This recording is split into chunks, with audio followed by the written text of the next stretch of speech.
Hey guys, कैसे हैं? आज मैं आपके लिए टाइमिंग से रिलेटेड एक बहुत ही मजेदार वीडियो लेकर आई हूँ। आप सभी को घड़ी देखना तो जरूर आता होगा, लेकिन क्या आप जानते हैं उस टाइमिंग को एक्सप्रेस करने के लिए हम कुछ छोटे छोटे कीवर्ड्स का भी यूज करते हैं। तो चलिए बिना समय गंवाए इस वीडियो को शुरू करें।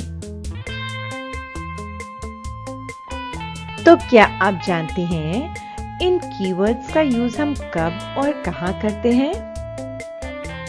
चलिए मैं पहले आपको ये बता देती हूँ कि इन कीवर्ड्स का यूज कहां और कैसे किया जाता है। दरअसल जब भी हम किसी को समय बताते हैं तो उस समय हम एक स्पेशल वर्ड का यूज करते हैं कुछ स्पेशल टाइमिंग्स के लिए।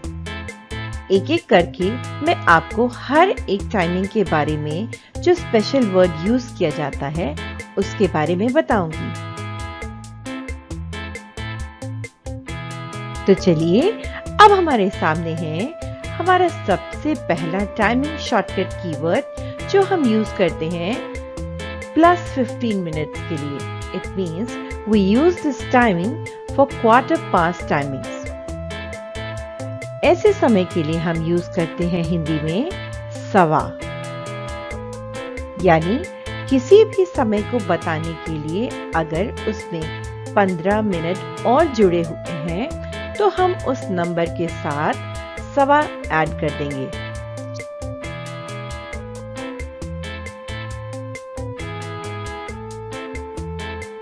आइए इसको हम कुछ उदाहरणों की मदद से आसानी से समझ लें।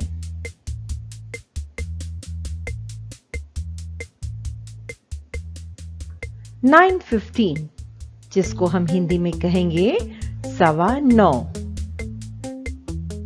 $10:15 इसको हम हिंदी में कहेंगे 10:15। और 11:15 जिसको हम हिंदी में कहेंगे 11:15।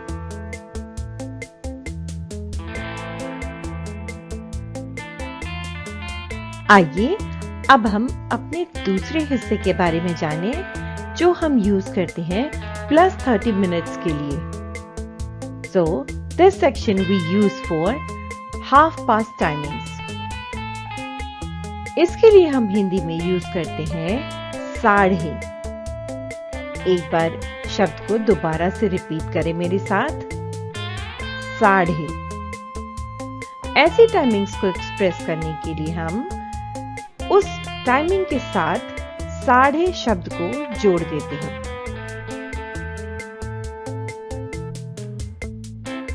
तो चलिए जल्दी से इनके एग्जाम्पल्स भी देख लें।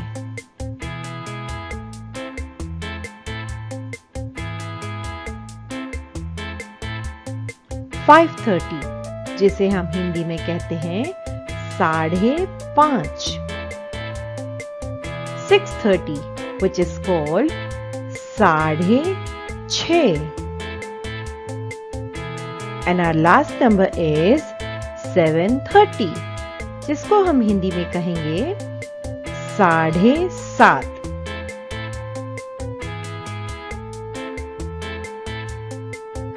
अब हम सीखते हैं अपने तीसरे और सबसे इम्पोर्टेंट भाग को जो हम यूज करते हैं +45 मिनट्स के लिए। इसका मतलब है कि we use this timing for Q2 timings. इसके लिए हम हिंदी में शब्द यूज करते हैं पौने। पौने। लेकिन इस शब्द को यूज करने के लिए आप एक बात का ध्यान जरूर रखें। आपको जिस भी नंबर के साथ यानी जिस भी टाइमिंग के साथ इस शब्द को जोड़ना हो उसके बाद वाले नंबर को हमेशा ऐड कर लें।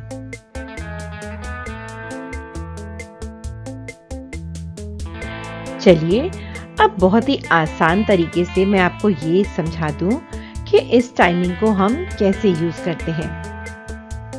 इसको यूज करने का एक बहुत ही आसान तरीका है। जैसे मेरे पास टाइमिंग है 3:45 की, इसके लिए हम 3 को ना यूज करके उसके तुरंत बाद आने वाला नंबर यानी 4 उसको यूज करेंगे।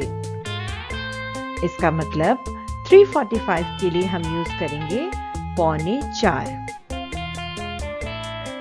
जैसे हमारा दूसरा नंबर आ गया है वो है 4:45, जिसको हम हिंदी में कहते हैं 4:45। और तीसरा गिवन नंबर है 5:45, जिसके लिए हम हिंदी में यूज करेंगे 5:45। तो यहाँ पर दिए गए सभी नंबरों के थ्रू आपने समझ लिया होगा कि हमने यहाँ पर दिए हुए नंबर को ना यूज करके उसके तुरंत बाद आने वाले नंबर को यूज किया है। लेकिन ये किस कंडीशन में हम यूज करेंगे? जब हम पौने वाली टाइमिंग बता रहे होंगे।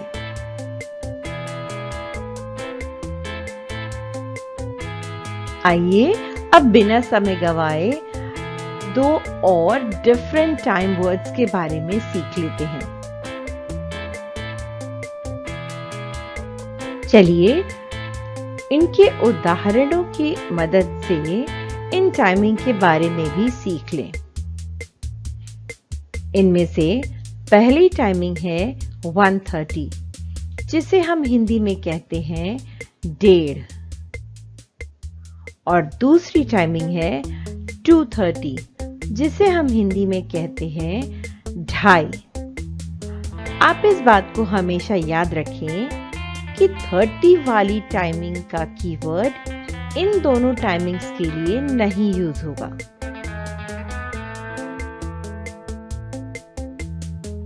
होपफुली आपने इस वीडियो की हेल्प से सभी टाइमिंग्स को अच्छी तरह से सीख लिया होगा।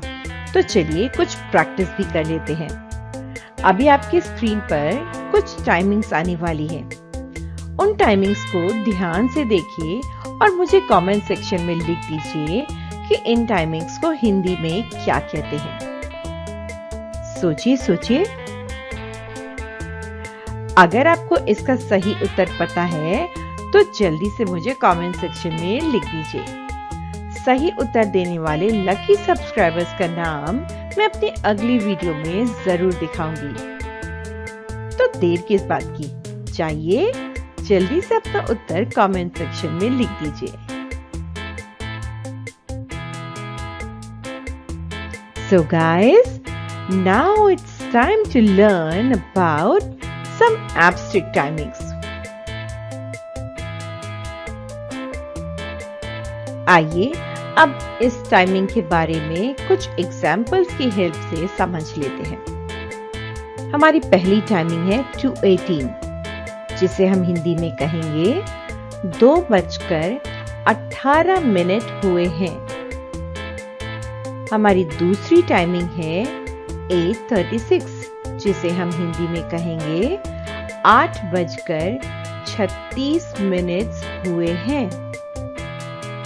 और हमारी तीसरी टाइमिंग जो यहाँ पर दी गई है वो है 10:55, जिसे हम हिंदी में कहेंगे 10:55 हुए हैं।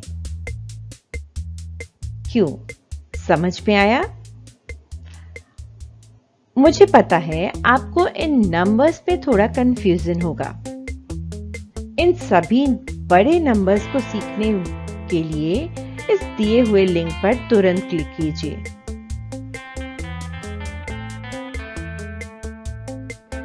होपफुली आपने इस वीडियो की हेल्प से काफी कुछ टाइमिंग शॉर्टकट कीवर्ड्स के बारे में सीख लिया होगा। अगर आपको ये वीडियो पसंद आई हो तो उसके लिए अपने आइडियाज, कमेंट्स और सजेशंस मुझे कमेंट बॉक्स में जरूर शेयर करें। फिर मिलते हैं एक नए वीडियो के साथ।